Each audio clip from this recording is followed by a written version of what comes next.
lunch. We're just going to talk about the buffet outside. Let me tell you what the food looks like. If you would only know.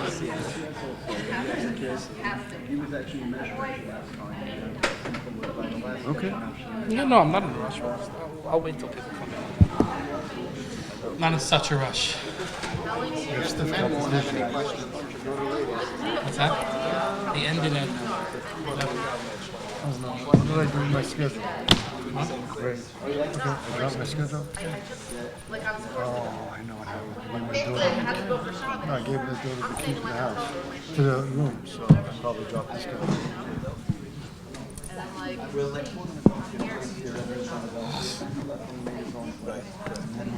Nathan Hale.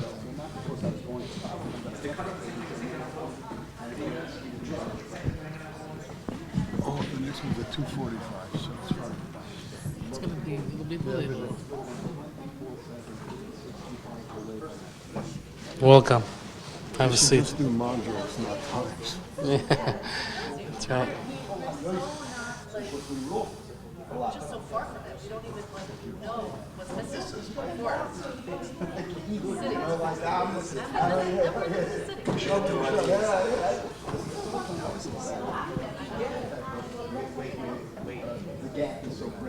I see you didn't start anywhere. Which is a good Just want to introduce myself. I'm Rabbi. I sent you my song. It's like a few months ago. Did a few sessions with you and then he stopped. I Zoom, I think. So I just wanted to introduce myself. floating around. We thought that. I cannot confirm or deny that. What? I cannot confirm or deny that. Okay.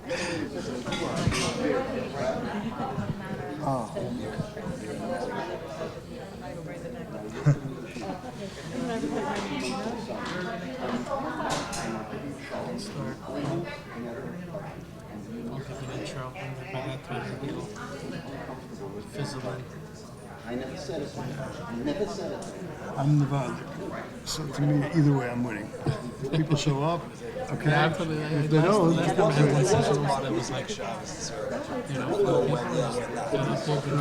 Rabbi Galinski said a story. He went to the Sfada show, one of the big Sfada shows. every day to less than 10 hours, 5 hours sleeping, screaming. I once was a Yitzhak and gave a Hesed, and I heard the recording. The guy asked me, how many guys do you think were in the room? I said, 100, 200, 300. He said there were 3 guys. I did the same thing. He said one couple showed up, and they were rich, so they paid for the whole week. They paid half of it for themselves and raised the other. Okay, mission accomplished.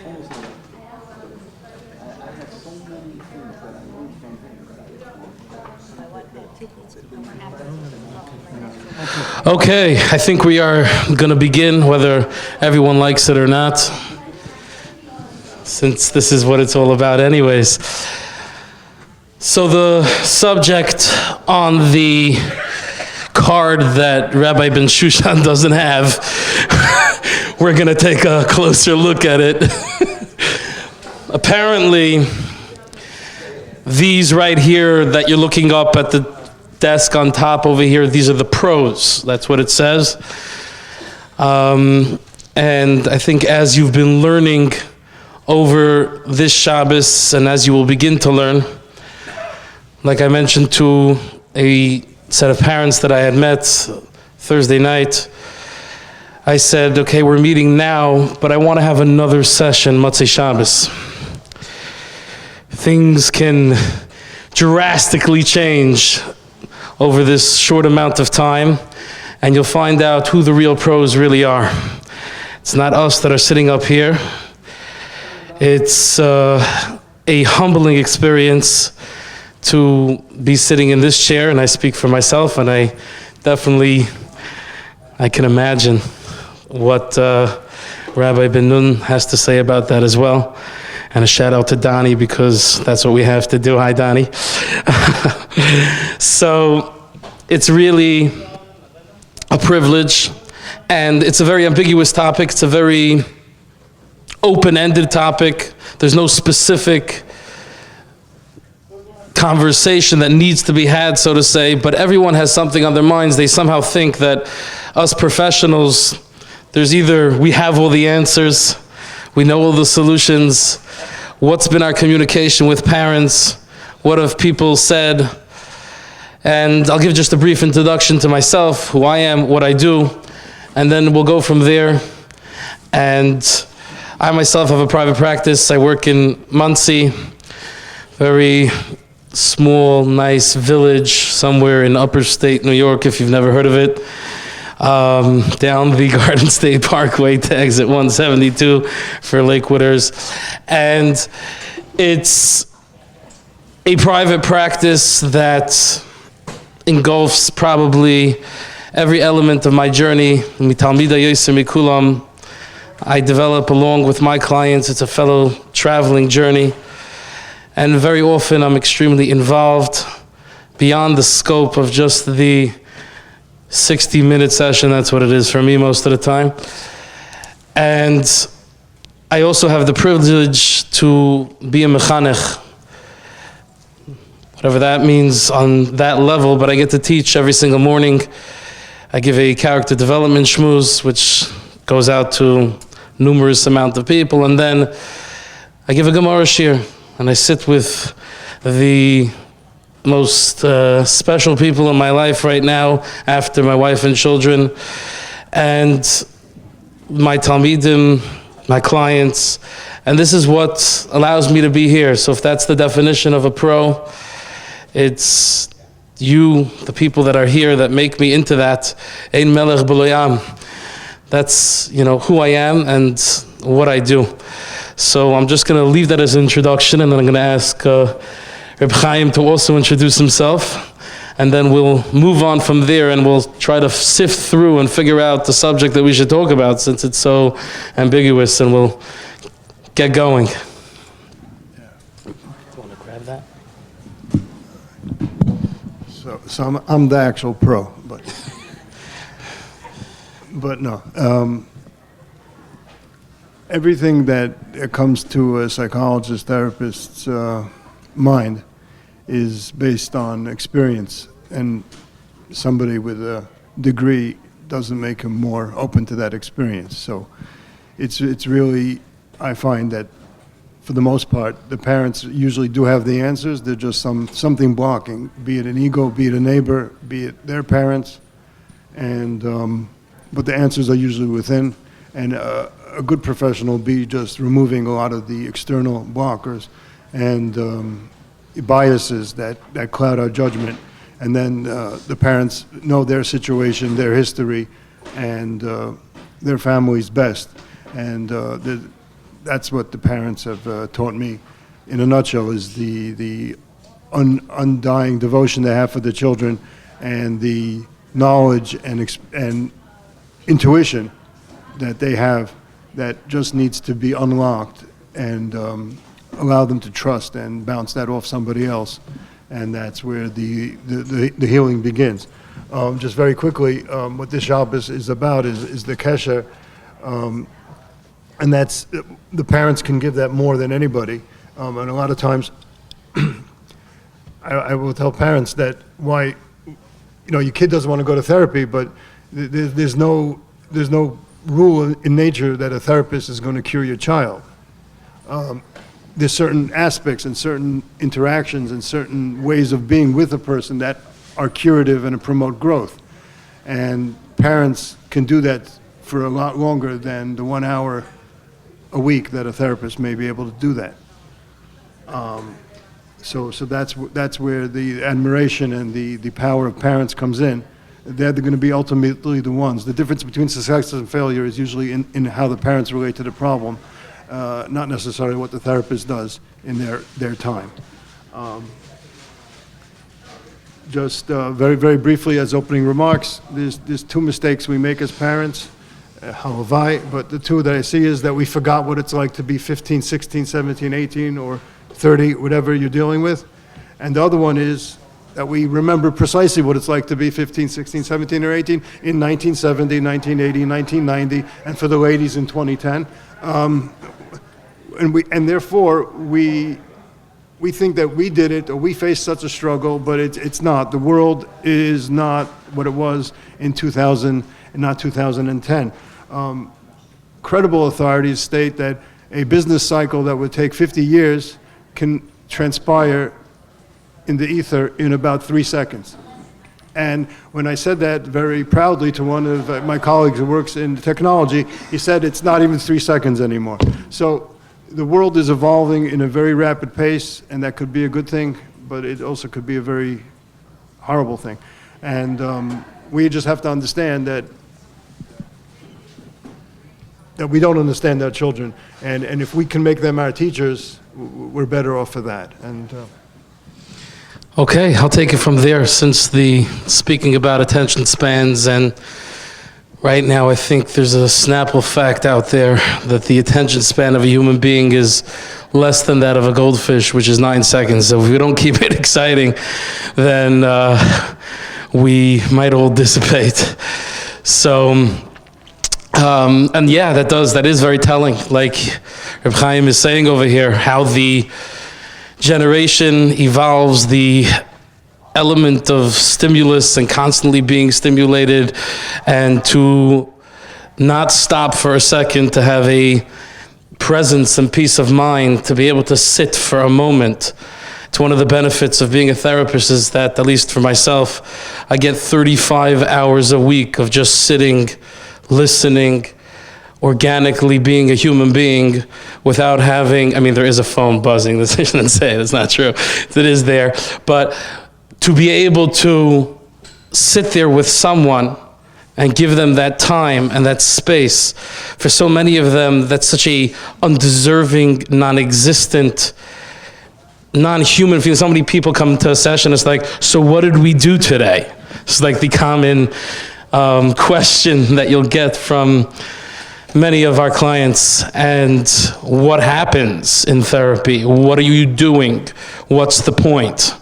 They don't ask that when they're playing, video games or whatever it is. We can know what the point is. You got to drown the guy and you get 250 points just for that, right? And we try to explain to them our games of chutes and ladders and how, you just go all the way up and all the way down and these type of things. They don't have no idea what we're talking about, to go outside and play, right? You ever tell your kid, why don't you just go outside and play? All these great ideas from yesteryear of skidding rocks and all these other wonderful things that we used to know how to do. And there's definitely tremendous amount of stimulation that's there, and to appreciate just sitting. And I don't call it doing nothing, it's connecting and spending time and creating space and just talking. And sometimes some of my clients begin to realize those are the best sessions that we ever have. And some people are even afraid of it. Obviously, there's a big fear to just be present and to sit there, and often we need to gloss over it, and there's tons of emotion, and there's tons of stored up pain that begins to just surface. So we gotta keep it going and keep the stimulation happening. So what are we gonna talk about now? What are we gonna be doing next? And as parents, sometimes it just seems like, what's going on? And we have that question. But I think today's subject, if we read the title maybe a little bit more appropriately, it's the pros and the parents, or something like that. And I want to zero in on that a little bit more specifically, to what it's like for us as parents and what we see when we speak to parents. And especially at a conference, you hear the word sometimes, like Chaim said, the mistakes that we've made, the struggles that we've been through, the continuous, perpetual challenges that come up nonstop. And we need to do a little bit of an exercise, and I did this at the last Kesher Nafshi event as well that I spoke by. And we need to take a moment for ourselves to sometimes slow down and just silently even close our eyes and just be able to breathe and forgive ourselves, and to recognize our humanness, our own organic state, our own fragility, our own natural human constantly messing up, our constant struggle that we have with ourselves, and to really just breathe it, just slow it down enough to be able to go back and not be able to judge ourselves. If we are ever going to be able to extend to our children what we're hearing this weekend of non-judgmentalism, acceptance, deep love, many of us did not grow up with this concept. You want to be able to give over something that you don't have. It's going to be very, very difficult. It's going to be very challenging. And we have to appreciate that about ourselves. 1 second, I'm like doing something that I never received. Like, where do I get this from? Where am I going to find the strength to be able to do that? And to be able to appreciate the mistakes that we make, to forgive ourselves, to slow down enough and connect with our humanness. It's so, so crucial to be able to do that. There is so much blame, there is so much shame. And when I talk about shame, it's a very deep subject. The feeling of ineptitude, worthlessness, there's no hope, helpless. Really, it's something that's not talked about enough. It's a subject that comes up continuously. There's a champion of this, just throw out book names. I don't really like doing that. I'm not giving it out or signing any. But obviously, Brene Brown is someone who spent tremendous amount of research on this subject, so untouched subject. And perhaps that's itself is inherent the question and leads us to understand it's rarely explored for that reason alone, because it's so shameful. We tend not to want to look there. We tend not to want to go there to that place. But when we show our children, like we're doing over here and being here this Shabbos and coming together and exercising our own vulnerabilities and expressing and tasting an echod mishishim, a 1/60th something of what this could be and what this experience is like, our children can begin to see that, wow, this is amazing. There's something called vulnerability. There's something called safety. We can create that space, and we can do it even right here, right now. How difficult was that? It was just a moment. And everyone, in some way, shifts something inside. It gets uncomfortable, the silences and the deafness of a moment. But we can connect, we can notice that. We can just notice what's happening, the ups, the downs, inside of our body. Just be able to connect, to slow down enough to be present. And when we can do that and we can be vulnerable, then we can give ourselves that self-compassion, that self-worth. And through that, if we have that capacity, then we're able to forgive ourselves. We're able to then be there in an understanding way. We're now capable, we've become a vehicle to be able to be present enough in the way that our children need it to be. And again, if you cannot yet do this, immediately someone of you may be thinking, well, I can't do that, oh my gosh, like this is such a daunting task. And we begin to just notice how we begin to slaughter ourselves on the altar almost immediately. It's so easy. And our kids obviously do this all the time. I tell parents very often, you're better off parenting with conviction and making mistakes than just sitting there in fear like, should I, is this going to make my kid? Is that going to make my kid? They need to see us fail and own it and make those ownerships and those mistakes and those apologies and those I'm sorries, and to forgive and see that we forgive ourselves in order for them to forgive themselves. We're just human, fragile beings. So let's take a moment and do that. Let's just forgive ourselves. Let's just connect to our own experiences, everyone in their own journey, whether it's your own personal journey with your child, children, multiple children, parents, siblings, outside, external people, whatever it may be, your systems that you're involved in, your culture. There are so many pieces that obviously join together that create and complicate sometimes this ability to be able to just be. And the more that we can exist in that, obviously, the more we're going to be able to be present for our children. Go ahead, Chaim. You want to continue? I should. I'm continuing. Yeah. You want to open to the floor? I mean, just to end off on that theme, when working with parents, they're somehow we're accustomed that if something happened, there has to be a cause that's within us. There seems to be an instinct to feel if something happened in our family, it must be because of us. So parents tell me, we were too strict on her when she was in 5th grade, 6th grade, and that's why she is now this and that. And that's a great theory, but what's about the next parent who says we were too loose and we didn't say anything and we let her hang out with whomever and buy whatever clothing she has, and now that's why she's not X, Y, and Z. Or same thing with the boys. Or it's because there was some issues with another child who was not well, or something happened in the family at that time. And then you always go back to Avraham Avinu. What was his problem? I'm still thinking about that. Shame. Also, you go back, Hashem had a problem with his first child too.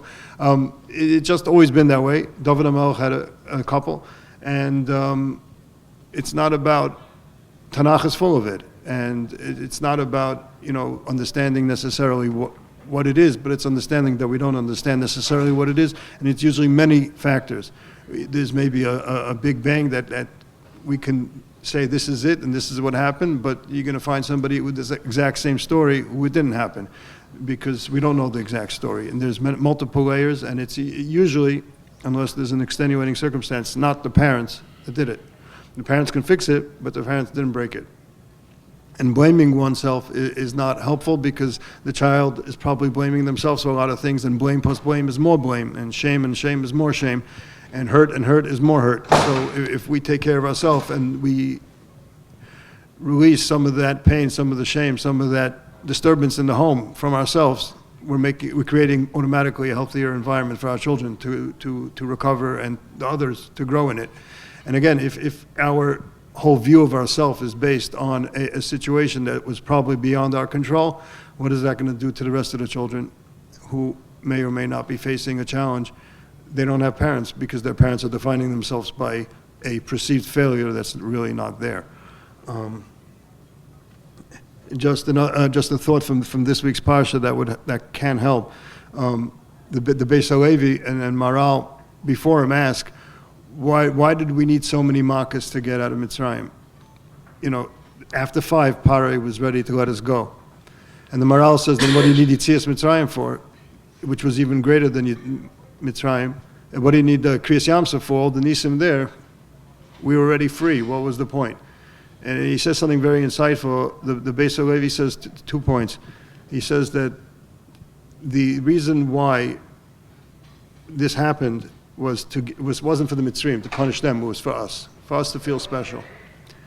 So when by Hashem showing us that He's doing all these makas, all these miracles for us, even though the Mitzrayim were the ones getting punished, we got to become elevated. And the way in the Lashon Maral it is that the first makas, the first part was to get us out of Mitzrayim. The second half was to get Mitzrayim out of us. And by building the esteem in ourselves, in our children, if we're worthless, if we're failures, then our love to our children is very meaningful, but our respect and our admiration for them is not coming from a strong place. It's not going to have the same effect.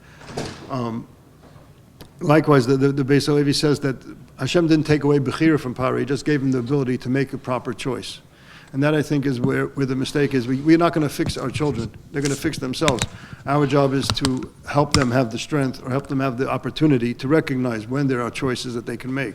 A lot of times there's so much confusion, and if we add to it, they're not going to know when there's a yes and a no there. Then it's going to get lost. By taking away some of that pain, or trying to create a healthy environment, an open environment, an attentive environment, that gives them the opportunity to do the work they need to do within themselves.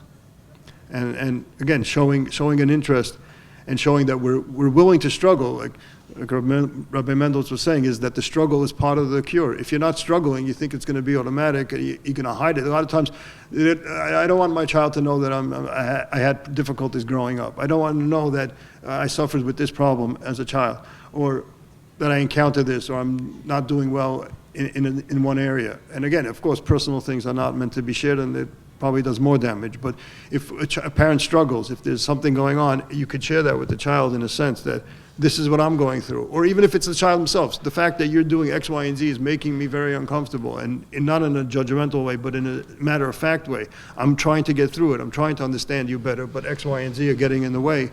If we struggle and we overcome, we're setting a model, a role model for the child of somebody who can overcome things that are difficult. If we're not willing to change how we treat our spouses or our other children or that child or our parents or our relatives, then why would the child change? We can role model change. What the change is, maybe if the child's struggling with drugs or other issues or behaviors or Yiddishkeit, that's fine, that's their struggle. But if we're struggling with, we're fighting with people because of our honor and we're not willing to overcome that, then what example are we setting for our children for them to overcome?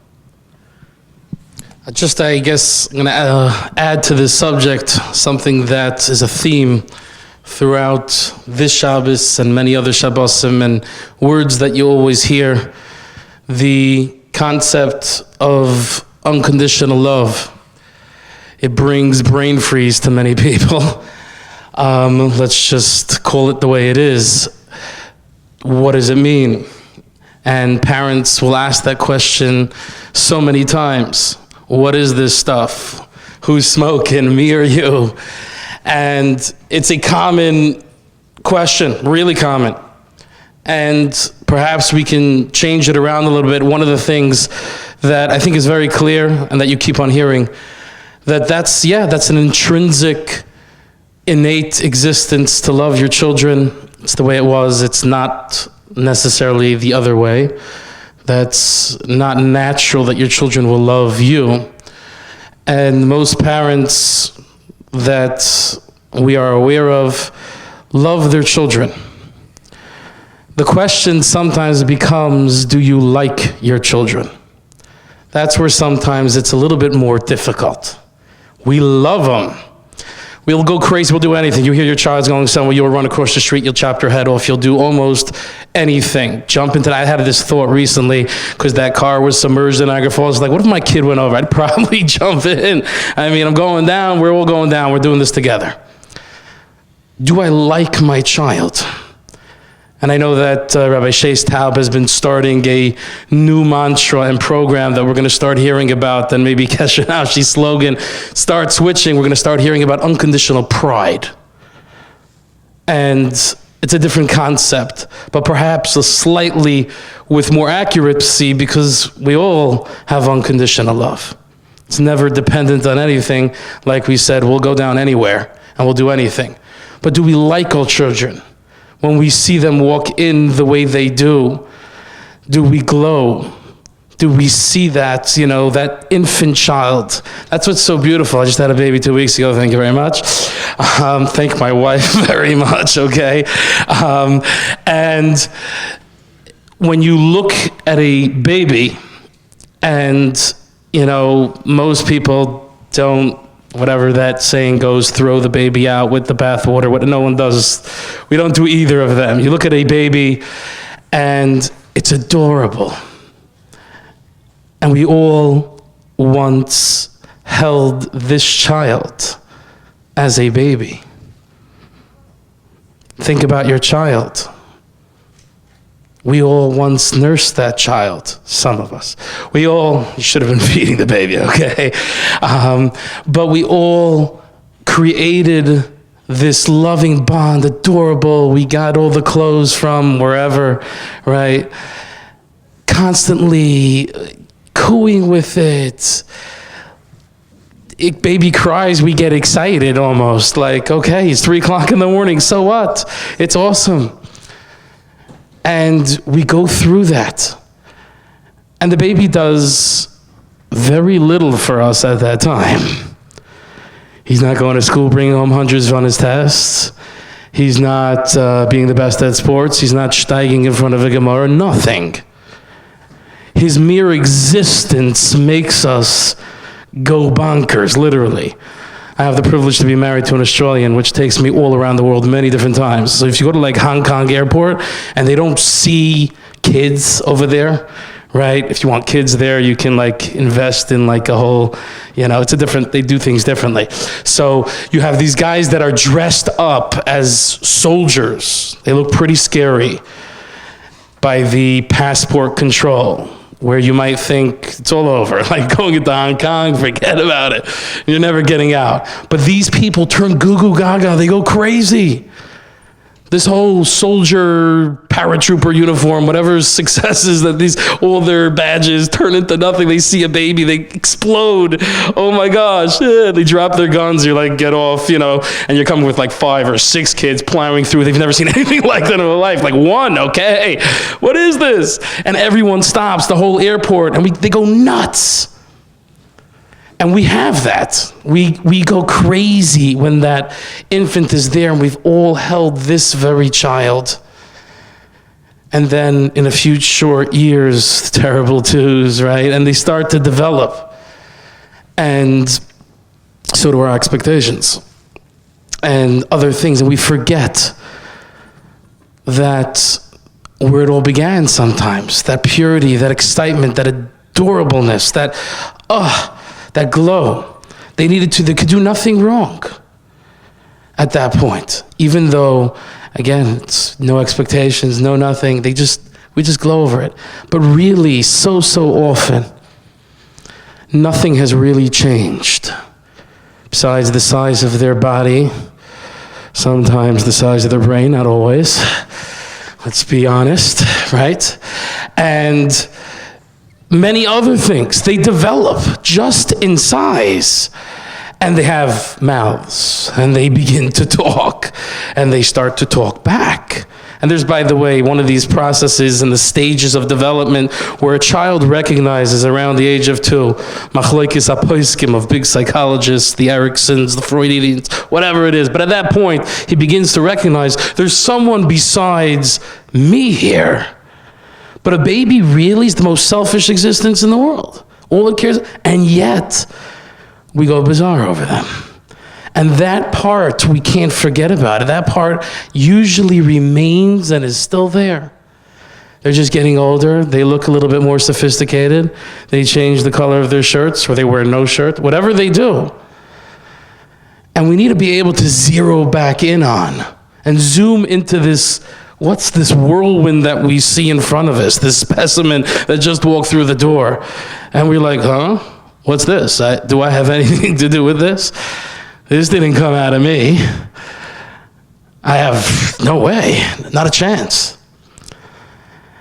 And this is the concept that Rabbi Shais Taub has been promoting with the Maisa Yodov Lehispoer, which we see coming up in next week's parsha, Maisa Yodov Tova B'Yam Ve'atam Oimrim Shira, where Hashem's creations of the world, the Mitzrayim, wonderful people, as we all know, right? They treated us very well. Years and years of unknown trauma. We're still suffering from the slavery mentality. And still, HaKadosh Baruch Hu's like, 1 second, you guys with the halos and the angels and all you up here right now, malachim. No, you're not saying Shira. These are my Maisa Yadayim. These are my creations. Hard phenomenon to understand. This week's parsha begins, Va'era el ha'avos, Va'era el Avram, Yitzchak, v'Yaakov, and it tells us that Hashem seems to have a little bit of an argument with Moshe Rabbeinu. He's a little bit bothered. He says, what is this business? In last week's parasha, Moshe Rabbeinu's basically complaining, and he tells Hashem, hey, you sent me in for the job, I signed up, you forced me to do this whole entire thing, I went down there, I walked into Parai, I got it done, and 2 seconds later he goes out, Tichbar as-avodah, let's make things worse. How dare you? This is crazy. What are you doing? And Hashem says, okay, good. Now you feel like them. It's about time. You got to that point. Atosire. Now you're going to see. Now when you can feel and relate to that frustration, you thought it's going to go so easy. You'll go in there and that's it. And then there's another complaint. He says, I don't understand. Avram, Yitzchak, Yaakov, the whole world until now, no one ever needed to know me the way you're describing that you need to know me. The name of Shakai, Shin, Dalet, and Yud was sufficient. I didn't need this Yud Kei Vav Kei business. I didn't have to give that to them. And you would think the conversation should end right there. And Hashem should say, see you later, Moses. You're done. You failed. You can't do this. You're not like the others. You're an absolute loser. And Hashem says, you know what I'm going to do? I'm going to show you the Yud-Kei Vav-Kei. Obviously, you can't. You're not on that Madrega, the Yeridus Haderis. So that doesn't mean I just let it go. I will give you the shame of Midas HaRachamim. I will show you. I will take it to the next step. I will go even further. I'm going to try to understand. I'm going to try to figure this out. I want to go back. The last Midah in Tamer Dvayros Hashem Nishbatim Mekedem, where sometimes you forget everything. You look at the whole thing, the picture. We have no schus avis. We can't recognize our kids. Avram Yitzchak Yaakov walk in the room and is like, who are these people? Mi Eila, like Yaakov Avinu said to Yosef HaTzadik. You know what his answer was? Bonayhem asher nosam elikim bazeh. This is what God gave me. This is what I've got. Mimei Kedem means roll back the tape. Look at the videos. Look at those little pictures of your children. It's a hard thing to do. You look at the beautiful faces of, take out those baby albums. They don't make any anymore. I know you have to get like the scroll, whatever, but from those kids, it's possibly you still have a baby album. And yeah, cry.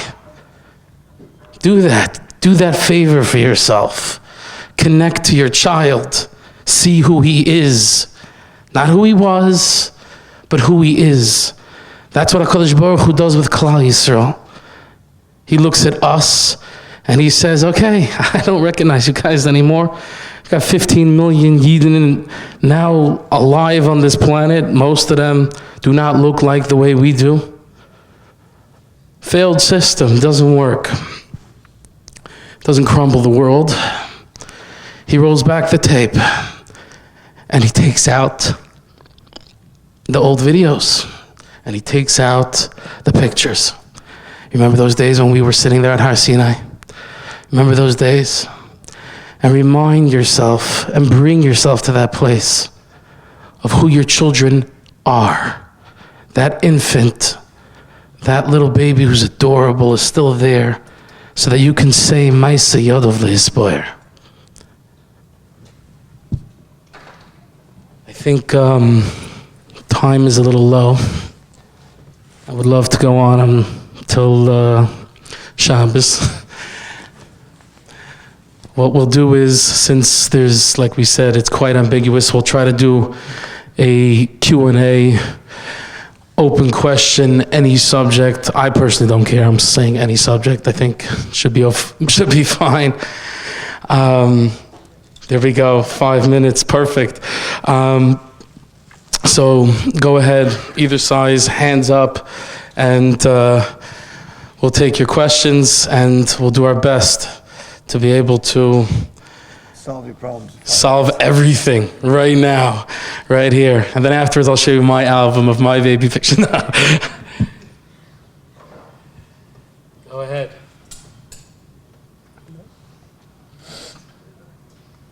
I'm trying to connect to my son. He's 15. Can I stop right there? Can I stop you right there just for a second? Can we appreciate those words? I'm trying to connect to my son.